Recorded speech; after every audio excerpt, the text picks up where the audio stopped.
Quiet little village nestled between Tundra and Meeking Trails forests, there lived a rambunctious little boy named Jake.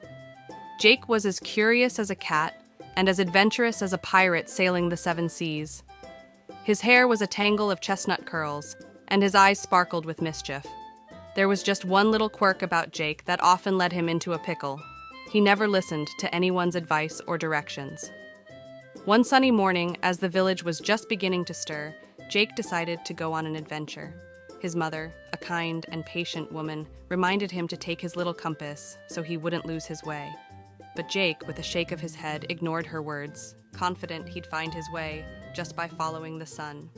Off he went, past the cobblestone streets, through the meadow where daisies danced in the breeze, and into the heart of the whispering forest.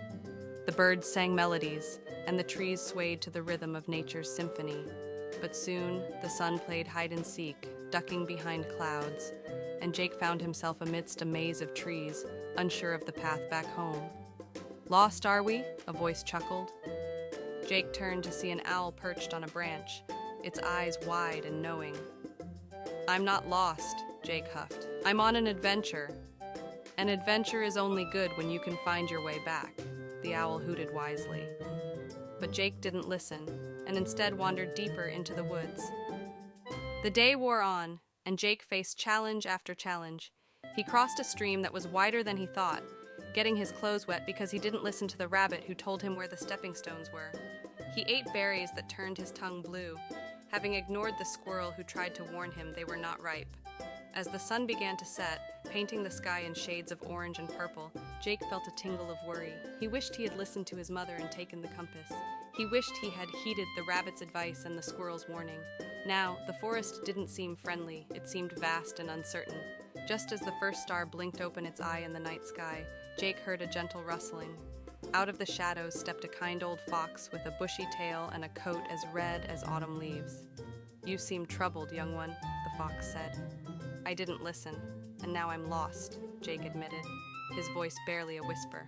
"The first step to finding your way is to listen," the fox smiled, "to others and to the world around you." With the fox's guidance, Jake learned to listen to the rustling leaves, which whispered the direction of the wind. He listened to the stars, which silently pointed the way home, and most importantly, he listened to the kindness of the animals who helped him find his way back to the village. When he finally saw the lights of home twinkling like fireflies, he promised himself he would listen from then on. And so, Jake became the best listener in the village. He followed directions, learned from stories, and grew wiser each day. The boy who once thought adventures were about going far found the greatest adventure was learning from the world and the voices within it.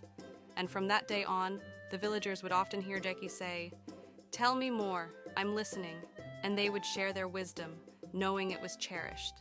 And so, in the heart of the whispering forest, amidst the symphony of nature, a little boy's journey led him to discover the magic of listening, a treasure far greater than any other. Listening is an important skill, though it can be quite challenging. It involves not only hearing what others are saying, but also understanding their words and responding appropriately. While attentive listening can be hard at times, it serves as a foundation for developing other social skills, such as making the right decision, working with others, and solving problems.